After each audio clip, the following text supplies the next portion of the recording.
దీనివల్ల మాకు కూడా ముందుగా ముందుగా పని చేయడానికి కూడా మాకు కూడా సంతోషంగా ఉంది. ఇలాంటి కార్యక్రమాలు అన్నింటినీ కూడా మేము పాల్గొంటాము, అన్ని తోడుకుంటామని చెప్తున్నామండి. మీకు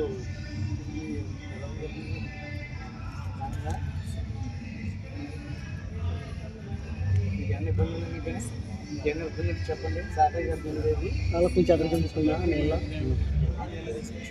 జై జన్ సార్. సరే ఎవరికి జై జన్.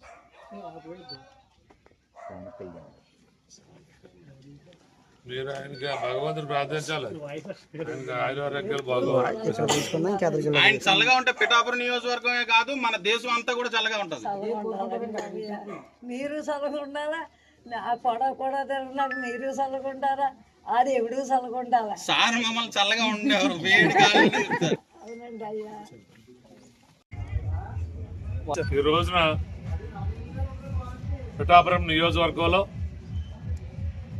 సాక్షాత్తు పవన్ కళ్యాణ్ గారు ప్రాతినిధ్యం వహిస్తున్నటువంటి పిఠాపురం నియోజకవర్గంలో పవన్ కళ్యాణ్ గారి యొక్క ఆదేశాల మేరకు మరి ఏదైతే భగవంతుని పిల్లలుగా ఉన్నారో మొన్నటి వరకు కూడా వారిని అనాథులుగా అని పిలిచేవారు అందరూ. పవన్ కళ్యాణ్ గారు ఒకటే సూచన ఇవ్వడం జరిగింది, అనాథులని ఎవరిని పిలవద్దు, వారు భగవంతుని పిల్లలనేటువంటిదే పిలవాలని వారు ఒకటే నిర్ణయం తీసుకున్నారు.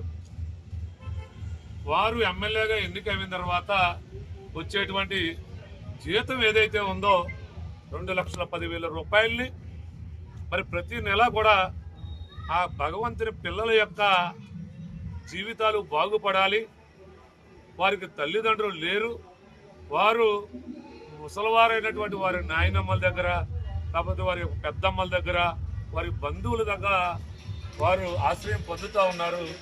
వారికి కనీసం నా జీతంలో నుంచి ప్రతి నెల 5,000 రూపాయలు అందజేస్తానని పవన్ కళ్యాణ్ గారు నిర్ణయం తీసుకుని ఆ 5,000 రూపాయలు కూడా భగవంతుని పిల్లలకి నాయకులతో ఇవ్వకండి, ఎవరైతే వాలంటీర్స్ ఉన్నారో ఎవరైతే క్రియాశీలకంగా పనిచేస్తూ ఉన్నారో పార్టీ కోసం అనేటువంటి వారి చేతుల మీదే ఈరోజు ఈ చెట్లన్నీ ఇప్పేస్తా ఉన్నారు.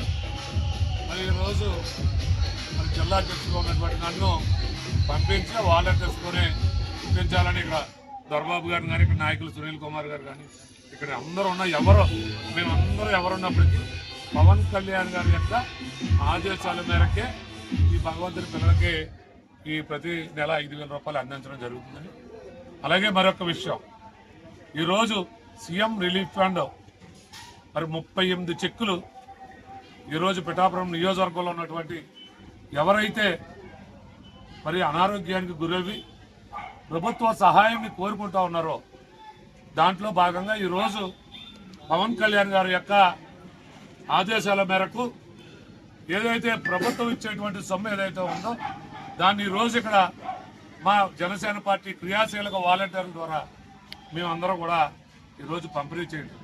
ఆ పంపిణీ కూడా నాయకులతో పంపిణీ కాదు, కేవలం వాలంటీర్స్తోనే. అంటే పవన్ కళ్యాణ్ గారి ఉద్దేశం కార్యకర్తలని నాయకులుగా గుర్తించడం అంటే ఇదే అని కూడా ఈ సందర్భంగా తెలియజేసుకుంటూ, ఏదేమైనా పిఠాపురం నియోజకవర్గం యొక్క దిశ మారింది. పవన్ కళ్యాణ్ గారు పిఠాపురం నియోజకవర్గానికి శాసనసభకి ప్రాతినిధ్యం వహించడం పిఠాపురం నియోజకవర్గం యొక్క మహర్దశ అనేటువంటిది ఈ సందర్భంగా తెలియజేసుకుంటూ మేమందరికీ ఒకటే విజ్ఞప్తి చేస్తా ఉన్నా. మరి నిన్న కూడా చెప్తా ఉన్నా, టీచర్స్ డే రోజు రాజకీయ నాయకులు ఎవరైనా గిఫ్ట్లు తీసుకోవడం చూసాం, బహుమతులు తీసుకోవడం చూసాం. మరి తిరిగి బహుమతులు ఇచ్చేటువంటి నాయకుడు పవన్ కళ్యాణ్ గారు అని ఈరోజు ఉపాధ్యాయులందరూ కూడా 1000 నోళ్ళతో మరి ఆయన కీర్తిస్తుంటే మేమందరూ కూడా జనసేన పార్టీలో ఉన్నందుకు మాకు అంతా కూడా మనసు పొంగిపోతా ఉంది. అది పవన్ కళ్యాణ్ గారు అనేటువంటి ఈ సందర్భంగా తెలియజేస్తూ